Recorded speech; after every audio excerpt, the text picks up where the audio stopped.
नमस्कार, आप देख रहे हैं साधना न्यूज और मैं हूं आपके साथ रीना। चलिए बुलेटिन की शुरुआत करेंगे। बीजेपी से नगरपालिका दंतेवाड़ा के अध्यक्ष पद प्रत्याशी पायल गुप्ता से संवाददाता ने खास चर्चा की। बता दें कि नगरपालिका क्षेत्र में किए गए विकास कार्यों पर चर्चा हुई। पर्यटकों व बाहरी दर्शनार्थियों के लिए रहने ठहरने के लिए उचित व्यवस्था की जाएगी। वहीं उन्होंने दोबारा पार्टी के विश्वास जताने पर आभार जताया। जनता से भी पुनः विश्वास जताने का आग्रह किया। प्रदेश में त्रिस्तरीय चुनाव होने जा रहे हैं। 11 फरवरी को नगर पालिका और नगर निगम क्षेत्र में ये चुनाव होंगे। मैं अभी दंतेवाड़ा जिला में मौजूद हूं और नगर पालिका अध्यक्ष का बीजेपी से जो कैंडिडेट हैं यहाँ पे, उनके साथ में मेरा संवाद होगा। पायल गुप्ता जी हमारे साथ हैं। इन्होंने पिछला 5 साल का कार्यकाल जो है यहाँ पे पूरा किया और मैं आपको बता दूं कि फिर से पार्टी ने इनके ऊपर विश्वास जताया है। क्या कुछ इनके कार्यकाल में खास था, क्या कुछ प्रदेश के लिए क्या कुछ नगर पालिका क्षेत्र के लिए इन्होंने किया है, वो जान लेंगे। और क्या कुछ इन्होंने जो है आगे तैयारी की है कि अगर जनता जनार्दन फिर से इन्हें चुन करके लाती है तो ये अपने नगर पालिका क्षेत्र में जो है विशेष काम करेंगे। जी नमस्कार। सबसे पहले तो साधना न्यूज को बहुत बहुत धन्यवाद। मैं श्रीमती पायल गुप्ता अध्यक्ष पद हेतु उम्मीदवार हूँ दंतेवाड़ा से। मेरा कार्यकाल बहुत ही अच्छा रहा और आने वाले समय में भी अच्छा कार्य करूं नगर पालिका क्षेत्र और नगर वासियों के लिए। मैं नगर वासियों को यही कहना चाहती हूं। और मैंने जब से नगर पालिका अध्यक्ष बनी हूं 2019-20 से मैंने बहुत अच्छा कार्य किए हैं। सबसे पहले मेरी प्राथमिकता रही है कि माँ दंतेश्वरी की तालाब है जो नगर पालिका क्षेत्र के हृदय स्थल कहा जाता है।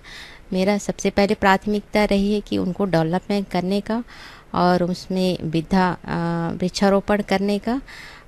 इसके लिए हमने डीमैप मस्ट से कलेक्टर महोदय के माध्यम से स्वीकृति करवाकर उसको अच्छा से डेवलपमेंट किया है।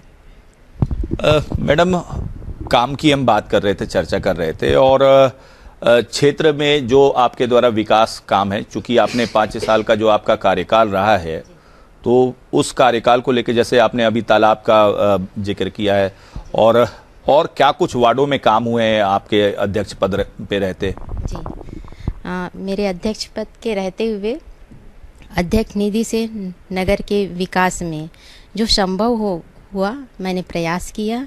जैसे कि वार्ड क्रमांक 2 में राशि 18,75,000 की मैंने एक भवन, शानदार भवन का निर्माण हुआ है जो अभी फ़िलहाल विधायक महोदय के माध्यम से उद्घाटन किया गया है। और वहाँ पर गरीबों के लिए बहुत ही समुचित व्यवस्था नगर पालिका के माध्यम से किया जाएगा। जो गरीब तबके के हैं जिनको समुचित व्यवस्था नहीं हो पाती थी, अब उनके लिए बहुत अच्छा रहेगा। अभी भी उनका कार्य विस्तार पर है, पूरा हो जाएगा कुछ दिनों में। चलिए, कुछ और जो है सांस्कृतिक भवन का मैं सुन रहा था, लोगों से मैंने चर्चा भी की। लोगों ने कहा कि गरीब लोगों के लिए कुछ ऐसा बनाया गया है जिसमें वो शादी वगैरह का जो कार्यक्रम है वो उसमें जो है वो कम शुल्क में लाभ उठा सकें। जी अध्यक्ष निधि से हमने वार्ड क्रमांक 2 में एक भवन का निर्माण किया है। जो गरीब लोग हैं जो अपने व्यवस्था नहीं कर पाते, बड़े बड़े मंगल भवन में और भी जगह है, उसके लिए बहुत अच्छा नगर पालिका के द्वारा कम शुल्क में उसको व्यवस्था किया जाएगा। और लॉन की वहाँ विस्तार हो रहा है, कुछ दिनों में पूर्ण हो जाएगा। और भी हमारे नगर पालिका क्षेत्र में बहुत से कार्य हमने पिछले कार्यकाल में किया है।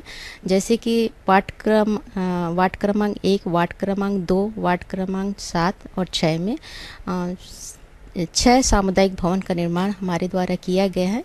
जो सामाजिक जो व्यवस्था, मतलब वहाँ पे गणेश बिठाया जाता है, उसके लिए दुर्गा मंडप का विस्तार हम लोग किए हैं और इससे नगरवासी बहुत खुश है। और हमने वार्ड क्रमांक 8 और 7 और 6 में जिम का निर्माण किया है। और वार्ड क्रमांक 1 में स्कूल में 8 लाख का हमने शौचालय निर्माण किया है। इससे जो बच्चे स्कूल में जाते हैं जाते थे उनको बहुत परेशानी होती थी, तो उनके पेरेंट्स हमको बोले कि वहाँ पे आप शौचालय का निर्माण कराओ, तो हमने वहाँ पे 8 लाख का शौचालय का निर्माण किया है। अच्छा, अगर नगर पालिका क्षेत्र की बात करें तो हमेशा से रोड, नाली और सड़क, पुलिया की जो है बातें सामने आती थी। आपके क्षेत्र में क्या कुछ स्थिति जो है आपने इस पे किस तरह से जो है काम किया है? जी, जब से हमारी सरकार आई है बीजेपी की, 1 वर्ष पूर्ण हो गए हैं, उनके माध्यम से हमको अभी तक का 800 करोड़ की स्वीकृति मिली है। 70 कामों के अभी काम चल रहा है, विस्तार पे है, और इससे हमारे नगर वासियों को कुछ मतलब सुविधा बहुत अच्छी मिलेगी, और रोड नाली अभी बन रहा है। जी, अभी आप 1 साल के कार्यकाल की बात करें, क्या कुछ दिक्कतें होती थी? क्योंकि भाई कोई भी कार्यकाल अगर कहा जाए तो ये 5 साल का कार्यकाल होता है, और मैं कई जगह सुन भी रहा हूँ कि लोगों का कहना है कि अगर नगर पालिका में भी बीजेपी रहेगी तो काम की जो गति है वो काफ़ी स्पीड में रहेगी। लोगों का कहना है बस के 2 पहिए तो आप लोगों ने दे दिए, 1 पहिया। ये कुछ उदाहरण भी जो है मैंने कई जगह कवरेज किया तो ये मुझे सुनने को आ रहा था। तो आप किस तरह से देखती हैं कि अगर जनता जनार्दन फिर से सहयोग करे, या सरकार आपकी नहीं रहती है तो उस समय में क्या कुछ असुविधाएं आप लोगों को उठानी पड़ती है? जी, अभी हमारे केंद्र में सरकार है, हमारे राज्य में भी सरकार है, और हम चाहते हैं कि हमारे नगर पालिका में भी हमारी सरकार रहे। हमारी सरकार रहेगी तो अच्छा विकास होगा, और आने वाले समय में जैसे जनता हमको चुन के लाती है तो हम अच्छा विकास करेंगे, इससे हमारे समन्वय बना रहेगा, यही चाहते हैं। दंतेवाड़ा को अगर हम लोग देखते हैं तो माई दंतेश्वरी की ये धरा है, और मुझे लगता है इसके वजह से रोजगार के साधन बहुत बढ़ सकते हैं। क्योंकि पहले जिस प्रकार से सौंदर्यीकरण के बाद में मुझे परस्पर दंतेवाड़ा जिले में भीड़ दिख रही है, लोग आ रहे हैं, तो उसमें क्या कुछ काम आप लोगों ने प्लानिंग करके रखा है कि अगर करेंगे तो और बाहर से लोग आएंगे? क्योंकि पर्यटक आएंगे तो जाहिर सी बात है कि जो क्षेत्र में है वो क्षेत्र में लोगों के पास रोजगार, और जब दुकानें चलेंगी तो जाहिर सी बात है कि यहाँ के जो व्यापारी हैं उनको भी फायदा होगा। जी, मैंने ऐसा महसूस किया है कि दंतेवाड़ा आने वाले दर्शनार्थियों पर पुल पर से सेल्फी और फोटो लेते थे, पर वो उतना आकर्षण नहीं लगता था, परंतु आज जब आते हैं तो उनको बहुत अच्छा लगता है, और उन फूलों से उनका स्वागत होता है। तो ऐसा लगता है कि आने वाले समय में हमारे दंतेवाड़ा नगर में और भी दर्शनार्थी बहुत ज़्यादा आने की वृद्धि होगी, और लोग चर्चा करेंगे कि दंतेवाड़ा बहुत अच्छा है, और आने वाले समय में इससे रोजगार भी बढ़ेगा लोगों का। और कुछ और चीज़ें हैं, मैं आपसे उस पर भी चर्चा करूंगा, उनके रहने ठहरने के लिए, क्योंकि बाहर से आते हैं तो ये समस्या दिखाई देती थी। क्या फिर इस पे सघनता से काम होगा कि जो यहाँ पे दर्शन करने आते हैं उनके रहने और ठहरने की जो व्यवस्था है वो और दुरुस्त की जाए? जी, डीमैप मस से अभी रहने और ठहरने की व्यवस्था की जा रही है, अभी काम विस्तार पे है, और पूरा हो जाएगा उसके बाद लोगों को उतनी परेशानी नहीं होगी। और अभी जैसे कि लोग सबसे ज़्यादा परेशान रहते हैं शौचालय के लिए। जब मैं पहली कार्यकाल मेरा हुआ 19 और 20 में, उस समय मैंने डीमैप के माध्यम से मंगल भवन के पीछे एक शौचालय का निर्माण करवाया है, तो उससे लोगों को बहुत सुविधा मिल रही है अभी। तो मैं चाहती हूँ कि जैसे आगे मुझे मौका मिलता है तो मेरा भी एक प्राथमिकता रहेगा कि एक बड़ा शौचालय बनाने का, तो और भी मतलब अच्छा रहेगा, लोगों को सुविधा मिलेगी इससे।